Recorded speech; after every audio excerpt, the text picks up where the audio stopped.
The moment we've been waiting for has arrived. Could a Brexit unravel the EU?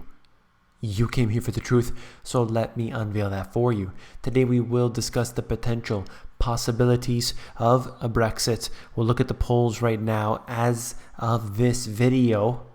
Perhaps you're watching it after the vote has taken place, but as of this video, we're going to look at the results and see what the idea is, what the situation is with this Brexit vote before it happens. Let's look at this article out of the Telegraph. Leading banks have written to clients to warn of a market chaos in the wake of the referendum vote. What we're looking at here is the banking system scared. And in fact, they said that the Bank of England was on high alert to intervene. And what does intervention always mean? That's right, just as the case a few decades ago, it means printing money. It doesn't mean printing a little bit of money. It means printing a lot of money. And they're talking about the volatility that will be generated as a result of a Brexit. There are fears that the FTSE would collapse as much as £350 billion and could be wiped off the value of the major companies if voters back to withdraw from the EU. Now, ultimately what we're seeing here is fear-mongering. That's right. They use the exact same thing in every country. It's no different, but here we are looking at this right now. Fear-mongering in the media, fear-mongering by all these major organizations, supranational entities, and the like. What I would suggest to you is to monitor this very closely. Let's look at the balance sheet of the Bank of England. Let's look at the actions they take, and let's look at what they say. Let's take a look at all of the leaders as it happens. Keep your eyes peeled on this. If you're watching this after the vote, let's talk about what has happened.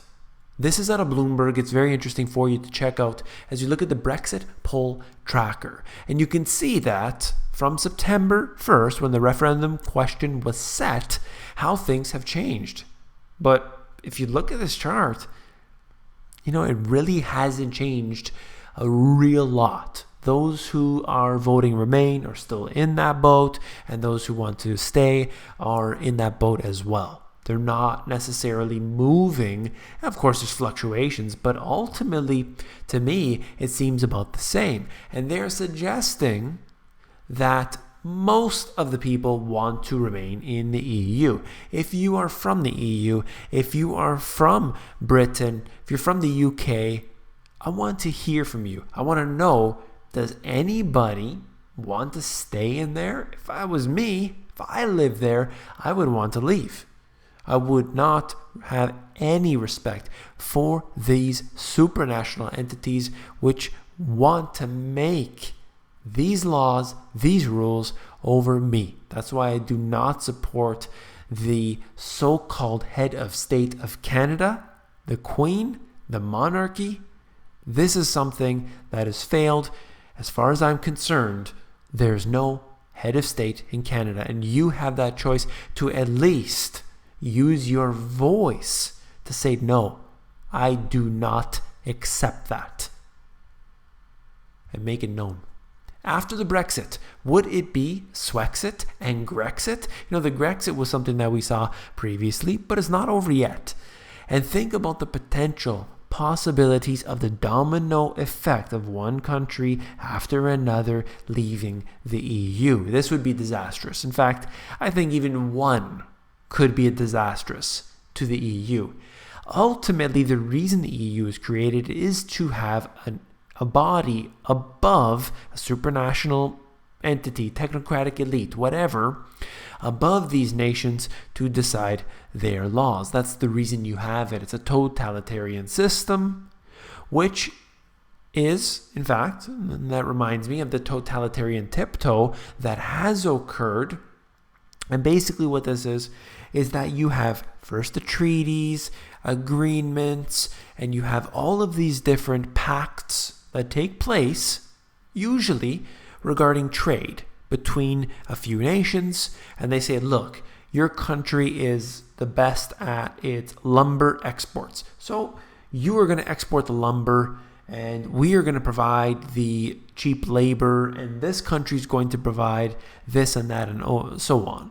And these pacts get together and they say, look, you're not going to put any money into that particular thing, and you'll do business with this, and you're going to sell it at this rate and that rate and everything else. They figure that all out, and then they eventually evolve into saying, look, let's just knock down the borders. Let's just all become one country. And instead of having these people who make decisions in our own countries, we'll just have this ceremonial Congress or Parliament. And then what we'll do is we'll have this international body that nobody really knows who they are, and they're all behind the shadows and everything like this. And they're going to make all the decisions for us in the best interest of everyone. That's right, you might have different interest rates, you might have had these different currencies before, but let's all squish them all together. Let's use one, let's have a big party, let's get together, and it will be a great time. Let's keep our eyes on this. Let's see what happens. Again, if you're watching this after the Brexit vote, let's talk about this. I will definitely be doing videos about this after it all is said and done. If you found this video informative, please give me a thumbs up. Last but not least, if you found the video informative, I know you'll find my book, The Money GPS, even more informative. In fact, I talk about the euro viral contagion that is taking place in this book. So check it out. Flip through the book over at Amazon. Take care.